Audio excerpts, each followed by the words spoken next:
ஒரு ராஜாவுக்கு அரசவையில் இருக்கின்ற போது திடீர்னு ஒரு சந்தேகம் வந்துவிட்டது. அவர் பக்கத்தில் இருந்த தன்னுடைய அமைச்சரை பார்த்து, அமைச்சரே, பாவத்தின் தந்தை யாருன்னு கேட்டார். அதை கேட்ட அமைச்சர் ஆடி போயிட்டார். மூத்த அமைச்சரான அவர் மற்ற அமைச்சர்களை பார்த்து அரசர் கேட்ட கேள்விக்கு என்ன பதில்னு கேட்டார். அங்க இருந்த அமைச்சர்களுக்கு அதற்கு பதில் தெரியல. மௌனமா அமைதியா இருந்தாங்க. பதில் எதுவும் சொல்லல.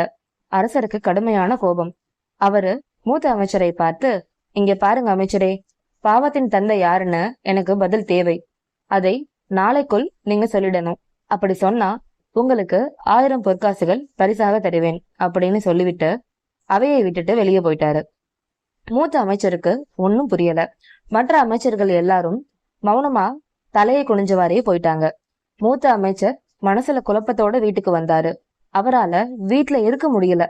பேசாம இந்த வினாவுக்கு யாருக்கிட்டையாவது விடை தெரியுமான்னு கேட்போம் அப்படின்னு வீட்டை விட்டு வெளியில வந்து ஒவ்வொரு இடமா யாராவது இந்த கேள்விக்கு பதில் சொல்றவங்க இருக்காங்களான்னு பார்த்தாரு.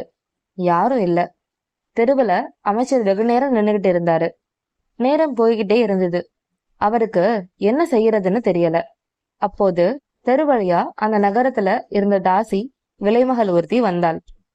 அவள் தெருவுல அமைச்சர் நிற்பதை பார்த்துட்டு, ஐயா, எதுக்காக இங்க நின்றுட்டு இருக்கீங்கன்னு கேட்டா. அதுக்கு அவர், பாவத்தின் தந்தை யாரு அப்படிங்கிற கேள்விக்கு பதில் தெரியணும். யாராலையும் இந்த கேள்விக்கு பதில சொல்ல முடியல. அதுதான் யோசிச்சுக்கிட்டு நிக்கிறேன் அப்படின்னு சொன்னாரு. அதை கேட்ட தாசி, நான் அந்த கேள்விக்கு பதிலை சொல்கிறேன். நான் குடியிருக்கிற தெருவுல வந்து நின்னுங்கன்னு சொன்னான். அமைச்சருக்கு தயக்கம். தாசி குடியிருக்கிற தெருவுல போய் நின்னா கேவலமா பாப்பாங்களே, என்ன செய்யறதுன்னு யோசிச்சாரு. அவரோட தயக்கத்தை பார்த்த தாசி, ஐயா, நீங்க தயங்க வேண்டாம். நான் உங்களுக்கு 500 பொற்காசுகள் தரேன். உங்களை நான் குடியிருக்கிற தெருவுல தானே நிக்க சொல்றேன்.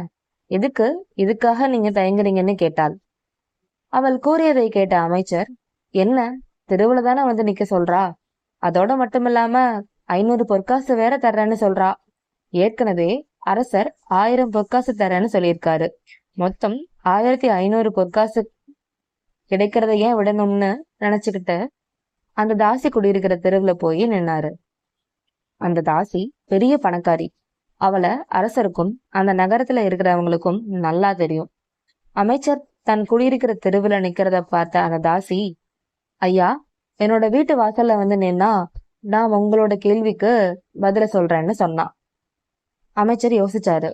தாசியோட வீட்டு வாசல்ல போய் நின்னா நம்மளை பத்தி இந்த மக்கள் என்ன நினைப்பாங்கன்னு மனசுக்குள்ள மருகினாரு.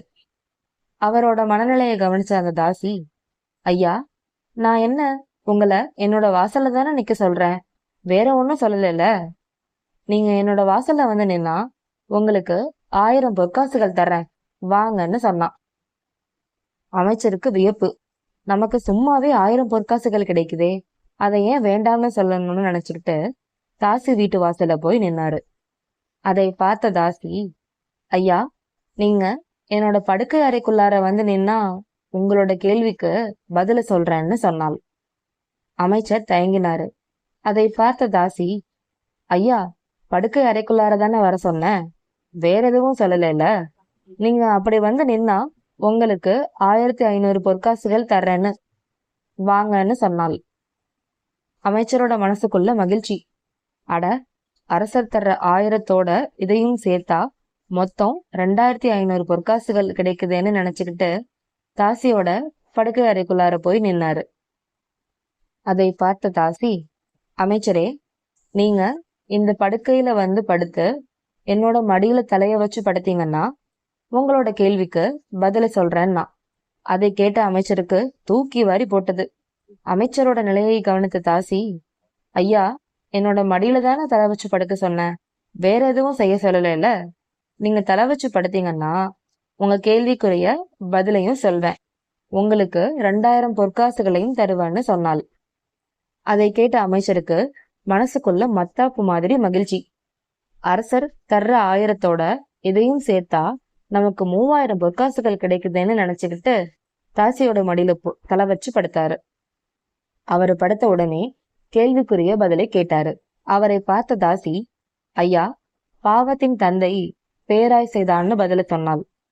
அமைச்சர் அவளை பார்த்து அது எப்படின்னு கேட்டாரு. அதுக்கு அவள், ஐயா, நான் உங்களுக்கு பொற்காசுகளை தரேன்னு சொன்ன உடனேயே எல்லாத்தையும் மறந்துட்டு என்னோட படுக்கை அறைக்கே வந்துட்டீங்க. உங்களை இங்க வர வச்சது நான் தர்றேன்னு சொன்ன பொற்காசுகள் தான். அந்த காசுகள் மேல உங்களுக்கு ஏற்பட்ட பேராசையால தான் நீங்க என்னோட மடியில தலை வச்சு படுத்தீங்கன்னு சொன்னாள். அதை கேட்ட அமைச்சருக்கு வெட்கமா போயிருச்சு. நாம இந்த நாட்டோட அமைச்சருங்கிறத விட இந்த தாசி கொடுக்கறேன்னு சொன்ன 2000 பொற்காசுகளுக்காகத்தானே நாம இவ சொன்னதையெல்லாம் செஞ்சோம்னு நினைச்சுக்கிட்டு இந்த உண்மைய தனக்கு மனசுல பதியும்படி சொன்ன தாசிக்கு நன்றியை சொல்லிட்டு வந்தாரு. பேராசைதான் நம்மை தவறான பாதையில போக வைக்குது. அதனால பாவம் சேருது. ஆக பாவத்தின் தந்தை பேராசை. பேராசை படக்கூடாது என்பதை இந்த கதை நமக்கு சொல்லுது.